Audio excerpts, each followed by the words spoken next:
बहुत समय पहले की बात है, जब पृथ्वी पर धर्म की ज्योति मन पड़ने लगी थी और मनुष्य भौतिक सुखों में उलझकर अपने मूल धर्म, सत्य और भक्ति से दूर होता जा रहा था। उसी काल में हिमालय की तलहटी में एक छोटा सा गांव था, शांत, प्रकृति से भरपूर, परंतु जीवन संघर्षों से जूझता हुआ। उस गांव में एक वृद्ध ब्राह्मण दंपति रहते थे, जिनका नाम हरिदत्त और उनकी पत्नी गौरी था। ये दोनों ही अत्यंत श्रद्धालु थे और विशेषकर भगवान शंकर के अनन्य भक्त। हर वर्ष जब श्रावण मास आता तो उनके जीवन में जैसे नया उत्सव आ जाता। वे दोनों सूर्योदय से पहले उठते, स्नान करके मंदिर जाते, गंगाजल, बेलपत्र, धतूरा, शमीपत्र और दूध ले जाकर भगवान शिव का जलाभिषेक करते।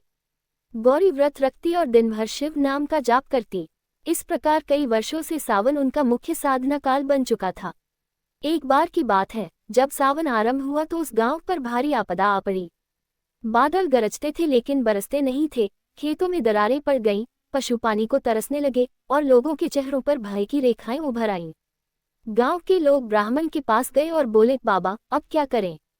देवताओं ने हमें छोड़ दिया है क्या?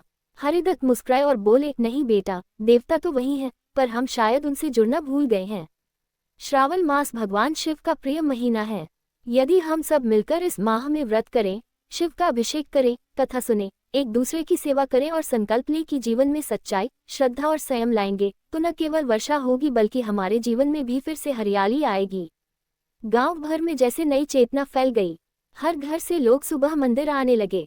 कुछ लोग गंगाजल भर कर लाते, कुछ बेलपत्र चुनते, तो कुछ महिलाएं रसोई छोड़कर उपवास और शिव आराधना में लीन हो जाती।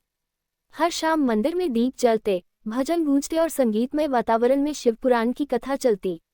गांव में एक गरीब विधवा भी रहती थी, नाम था मंजुला।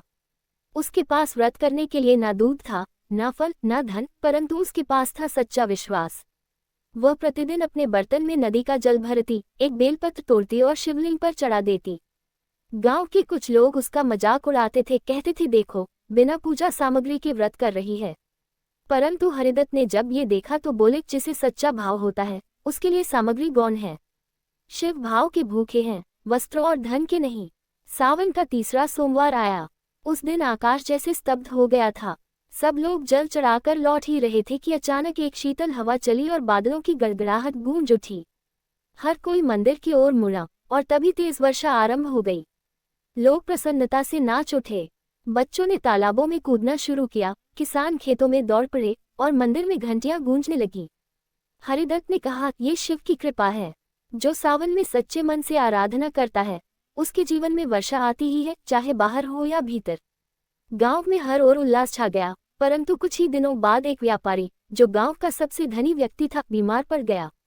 उसका नाम सेठ जगतराम था। उसने जीवन में कभी व्रत नहीं किया, केवल धन बटोरने और दूसरों को नीचा दिखाने में समय लगाया। अब जब उसे लगा कि उसकी बीमारी लाइलाज है तो उसने हरिदत्त को बुलवाया। बाबा, क्या कोई उपाय है जिससे मैं ठीक हो जाऊं? हरिदत्त बोले, जीवन भर तुमने शिव को भुला दिया, अब उनसे माफी मांगो।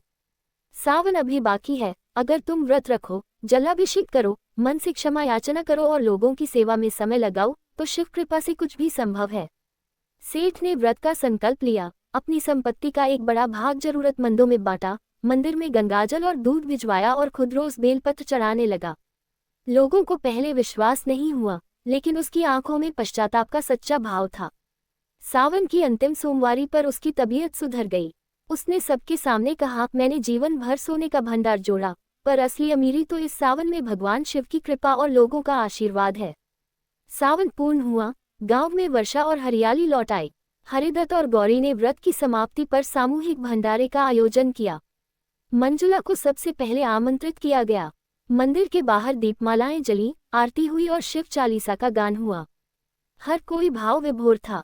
कहा जाता है कि सावन मास के व्रत से सिर्फ रोग या दुख नहीं मिटते, बल्कि आत्मा को दिशा, जीवन को स्थिरता और मन को शांति मिलती है।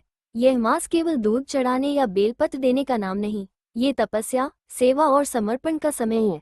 जो मन, वचन और कर्म से इस माह में भगवान शिव की उपासना करता है, उसके जीवन की सारी विषैली कठिनाइयां समाप्त हो जाती हैं। इस प्रकार श्रावण मास की यह कथा हमें सिखाती है कि आस्था, श्रद्धा और कर्म, ये तीन ऐसे आधार हैं जिन पर जीवन का पुनर्निर्माण हो सकता है। भले ही हम छोटे हों, गरीब हों या भूलों से भरे हों, यदि शिव नाम का सहारा है तो सारा संसार हमारे लिए अनुग्रहमय हो सकता है। अंत में यही कहा जाए, ओम नमः शिवाय का जाप जितना गहरा, जीवन उतना ही निर्मल।